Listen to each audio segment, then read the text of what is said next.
Live from 12 Studios, this is News 12 at 10. Tonight on News 12 at 10, a Sherman man living in China at the height of the coronavirus spread, why he left his apartment for the first time in over a month. And a Texoma nonprofit serving children is fundraising for a different cause, how they're hoping to give police canines a new leash on life. Plus, another candidate has dropped out of the race just days away from Super Tuesday, how the Democratic primaries are shaping up. Welcome to News 12 at 10. I'm Meredith McCown. Officials in Washington state confirmed a second person has died in the U.S. from coronavirus. As concerns heighten here, a Sherman native living in China says it's starting to calm down where he lives. News 12's Braley McCoy spoke with him about how things have changed in the past couple weeks.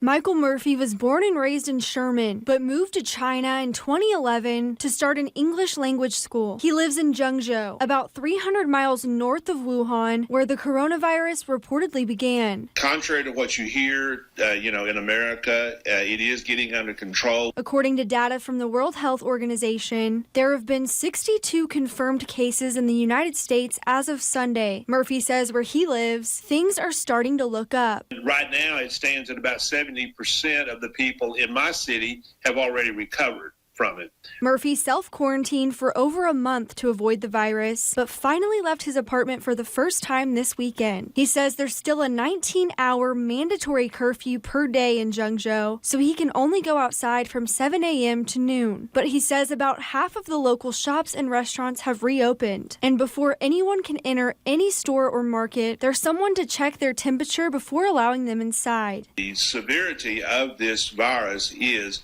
it's highly contagious. But Murphy says there hasn't been a new case in his city in over a week. The virus is getting under control, but it's not under control yet.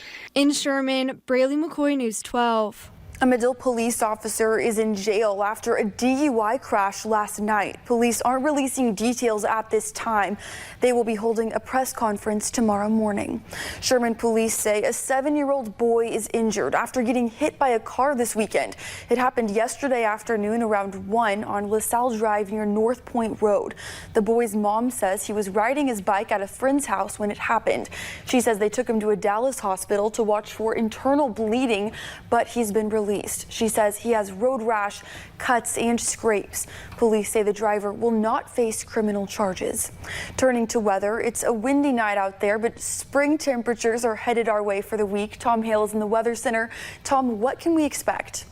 Well, we can expect ourselves some more kite flying weather, and as well, we can also expect that we're going to probably have some rain in our future. But this morning, what did you expect? Look at this. This is the Sherman Tower cam at sunrise, and you could see the clouds streaming on in, and I could almost hear myself saying, you know what, it's going to be one of those days. But the sun was shining through this, and the winds were blowing anywhere from 38 miles an hour from Bonham to Van Alstyne to McKinney, and all in the 30s, max wind gusts today, and we jumped up to 80 degrees in Ringling. Who would have thunk that? And the normal is 61, so we were 15 degrees above normal. And so overall, tonight, temperatures will fall into the 50s. Tomorrow, we'll warm up to an average of the 60s, but some of us will see 70s, and I'll explain that coming up next. All right, thanks, Tom. Starting tomorrow, crews will begin work on FM 1417 in Grayson County. The TxDOT project will widen the roadway between 82 and 56 from 2 lanes to 4 lanes, add a median, and build a new bridge at Sand Creek. Crews will be out from 7 a.m. to dusk Monday through Friday. TxDOT says occasional lane closures are expected. The project is expected to be complete by March 2024. An Ardmore nonprofit serving local kids is embarking on a different mission. They're raising money to get new kennels for police canines. News 12's Joe Valdez reports.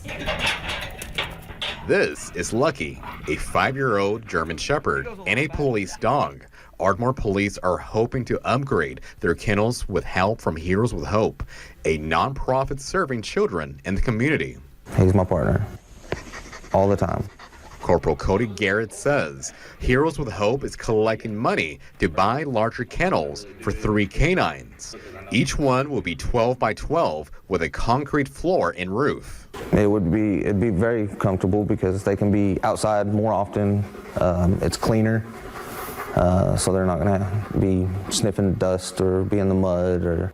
The need came to the desk of Heroes with Hope Executive Director Melissa Woolley. She says the dogs currently live in a 10 by 10 kennel with no roof in the dirt. We were like, yes, that's definitely something that we want to do.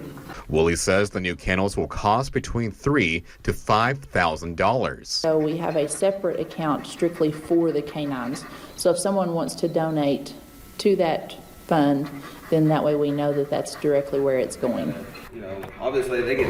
It's very important. We try to keep him bathed and groomed and vet checked as often as he needs to be. For ways to help, check out the KXII website and app. In Ardmore, Joe Valdez, News 12. Pete Buttigieg is dropping out of the race for the Democratic Party nomination for president, further narrowing the field before Super Tuesday's primaries. CBS News correspondent Nicole Killian has more from Washington. Hardly anybody knew my name, and even fewer could pronounce it.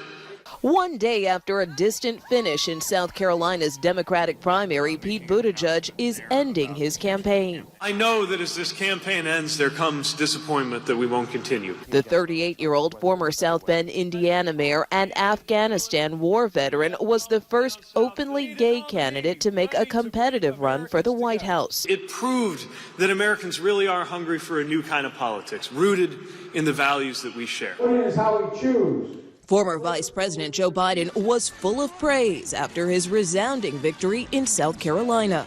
I can win in places where I don't think Bernie can win in the general election. Biden on a blitz suggested it's down to a two-man race with Bernie Sanders. But the frontrunner continues to outspend him on the ground, announcing a whopping $46.5 million raised in February. It's how we raised it. We don't have a super PAC like Joe Biden. With 14 states voting Tuesday and more than 1,300 delegates at stake, all of the candidates are trying to stay in contention. Former New York City Mayor Mike Bloomberg will be on the ballot for the first time since the caucus and primary contest began. I have been in 27 states, 67 cities in the last 10 weeks.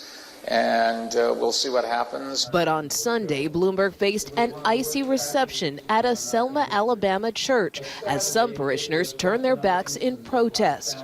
Nicole Killian, CBS News, Washington. Bloomberg has already spent about $500 million advertising in Super Tuesday states, including right here in Texoma.